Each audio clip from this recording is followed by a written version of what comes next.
नमस्कार मित्रांनो, प्रश्न आहे एका वर्तुळाचं क्षेत्रफळ जर 2464 चौरस सेंटीमीटर आहे तर त्याची त्रिज्या किती। तर तुम्हाला माहिती आहे वर्तुळाचं क्षेत्रफळ हे पाय आर वर्ग एवढं असतं आणि ते दिलेलं आहे 2464।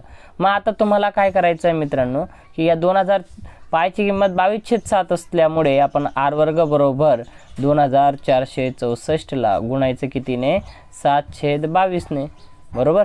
आणि मग आता 22 ने भाग दिल्यानंतर 22 × 22 उरले 2, 22 × 22, आता 22 दून 44। याला जर आपण 22 ने भाग दिला तर 112 उत्तर येतं आहे आणि याला 7 ने गुणू तर 7 ने गुणल्यानंतर 7 दून 14, हच्चाला 1, 7 × 7 = 1 8 आणि 7 × 7 असं 784 उत्तर येतं। मग हा आता आर वर्ग आला, वर्गमूळ जर घेतलं तर याचं उत्तर काय येईल 28, कारण 784 हा 28 चा वर्ग आहे, म्हणून याची त्रिज्या किती आली 28 सेंटीमीटर आली।